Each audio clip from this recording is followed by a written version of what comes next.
Bonjour. On est dans la grande fin de semaine de l'Action de grâce. En 2020, c'est un peu difficile d'avoir le goût de rendre grâce pour toutes les belles choses qui nous arrivent. Effectivement, on passe à travers une année assez difficile. Mais il y a toujours, quand on regarde, il y a toujours des raisons de dire merci. Des raisons pour être reconnaissant. Entre autres, pour toutes les fois où on a été témoin de gestes de solidarité, de dévouement, d'accueil. Le Seigneur soit avec vous. L'Évangile de Jésus-Christ selon saint Matthieu. Gloire à toi, Seigneur. En ce temps-là, Jésus se mit de nouveau à parler aux grands prêtres et aux pharisiens, et il leur dit en parabole, « Le royaume des cieux est comparable à un roi qui célébra les noces de son fils. Il envoya ses serviteurs appeler à la noce les invités, mais ceux-ci ne voulaient pas venir. Il envoya encore d'autres serviteurs dire aux invités, « Voilà, j'ai préparé mon banquet, mes bœufs et mes bêtes grasses sont égorgés, tout est prêt. Venez à la noce. » Mais ils n'en tinrent aucun compte. Ils s'en allèrent, l'un à son champ, l'autre à son commerce. Les autres empoignèrent les serviteurs, les maltraitèrent et les tuèrent. Le roi se mit en colère, il envoya ses troupes, fit périr les meurtriers et incendia leur ville. Alors il dit à ses serviteurs, « Le repas de noces est prêt, mais les invités n'en étaient pas dignes. Allez donc aux croisées des chemins. Tous ceux que vous trouverez, invitez-les à la noce. » Les serviteurs allèrent sur les chemins, rassemblèrent tous ceux qu'ils trouvèrent, les mauvais comme les bons, et la salle de noces fut remplie de convives. Le roi entra pour examiner les convives. Et là, il vit un homme qui ne portait pas le vêtement de noces. Il lui dit, « Mon ami, comment es-tu entré ici sans avoir le vêtement de noces? » L'autre garda le silence. Alors le roi dit aux serviteurs, « Jetez le pied et poings liés dans les ténèbres du dehors. Là, il y aura des pleurs et des grincements de dents. Car beaucoup sont appelés, mais peu sont élus. » Acclamons la parole de Dieu. Louange à toi, Seigneur Jésus. Cette semaine, à l'occasion d'une des messes à la chapelle au sous-sol, en commençant la messe, je me rends compte qu'il y a 24 personnes assises dans la chapelle. Alors, j'ai demandé à une des bénévoles d'aller fermer la porte d'entrée du sol. Parce que, pour respecter les consignes de la direction de santé publique, on ne peut pas être plus que 25 dans un endroit fermé, dans un endroit intérieur. Alors, pour la première fois, j'ai empêché des gens d'entrer dans le repas eucharistique. C'est exactement le contraire de l'Évangile d'aujourd'hui.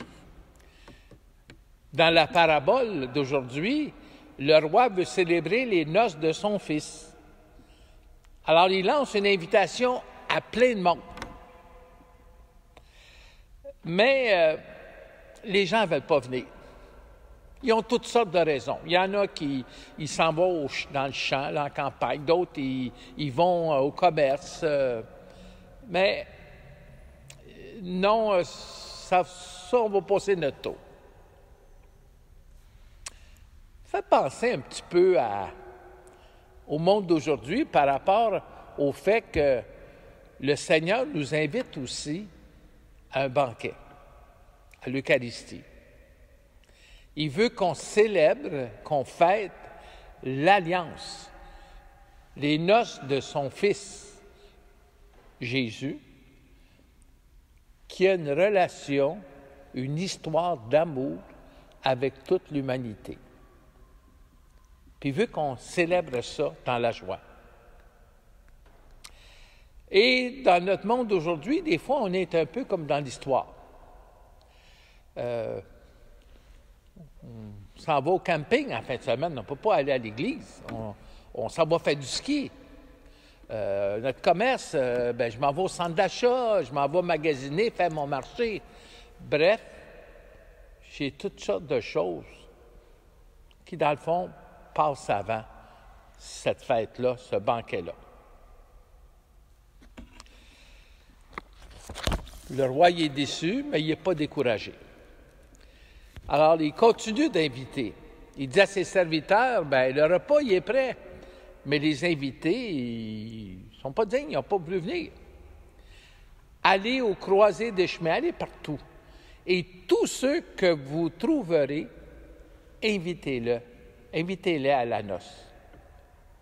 Puis le résultat, c'est que la salle de banquet fut remplie. Et Jésus ajoute, remplie avec des mauvais et des bons. Je trouve que c'est une belle image de l'assemblée ecclésiale. Des gens qui sont là, pas parce qu'ils se pensent supérieurs aux autres, certainement pas parce qu'ils pensent qu'ils sont parfaits, ils savent qu'ils sont pécheurs. Dans le fond, on a tous du bon puis du mauvais. L'histoire n'arrête pas là. Il y a une deuxième partie où on parle, un peu bizarre cette partie-là, on parle d'un invité qui ne portait pas le vêtement de noces. Entre vous et moi, comment pouvait-il porter le vêtement de noces si on l'avait accroché sur le bord du chemin? Ça serait un peu comme si on allait sur le coin de la rue chercher un itinérant, puis on lui disait « Viens à une réception, à une noce. » Puis on lui dit « Bien là, tu n'as pas le code vestimentaire, tu n'as pas un veston, tu n'as pas une cravate. » Bien, le gars, il est arrivé comme il était. Alors, c'est bizarre, ça. Puis surtout, c'est que le roi, il l'expulse de la salle parce qu'il n'y a pas l'habit des noces, après avoir constaté que dans la salle, il y avait du monde mauvais. Les mauvais, ils peuvent rester, mais celui-là, il ne peut pas rester. Bizarre. Je me souviens quand j'étais en 6e année au primaire, puis au cours de catéchisme, le professeur nous avait dit « dans ce temps-là, on cherche toujours des façons d'expliquer, dans ce temps-là, il y avait un vestiaire à l'entrée de la salle de réception, puis on donnait les vêtements de noces, des habits de noces pour que les gens puissent rentrer. » Je n'étais pas bien sûr que c'était vrai. Parce que dans le fond, ce qu'il voulait dire, c'est qu'on leur donnait l'habit, puis là, ils mettaient le vêtement de noces, puis là, ils rentraient. Et que lui, cet homme-là, dans l'histoire, il n'avait pas voulu porter le vêtement. Il a dit, moi, je rentre, je ne le porte pas, le vêtement. Un peu comme quelqu'un qui rentre dans un magasin, puis il dit, moi, je ne le porte pas, le masque, aujourd'hui. Vous me dites qu'il faut que je porte le masque, mais je ne le porte pas. Porte pas, il faut que tu sortes. J'ai été surpris. Je ne croyais pas qu'il y avait un vestiaire. Je me suis dit, il invente ça là, pour expliquer. Mais je lisais dans l'introduction du Prions en Église d'aujourd'hui que dans la société, à l'époque de Jésus, il y avait ce qu'on appelait le kittel, une tunique blanche utilisée par les hommes juifs lors des fêtes. Et c'était souvent distribué gratuitement avant un banquet. La tunique était blanche pour exprimer d'abord la joie, puis exprimer aussi un peu la pureté, la joie, la pureté de celui qui participe à la fête, au banquet des noces, de l'Alliance. Dans le fond, parler du vêtement des noces, c'est parler d'une disposition intérieure.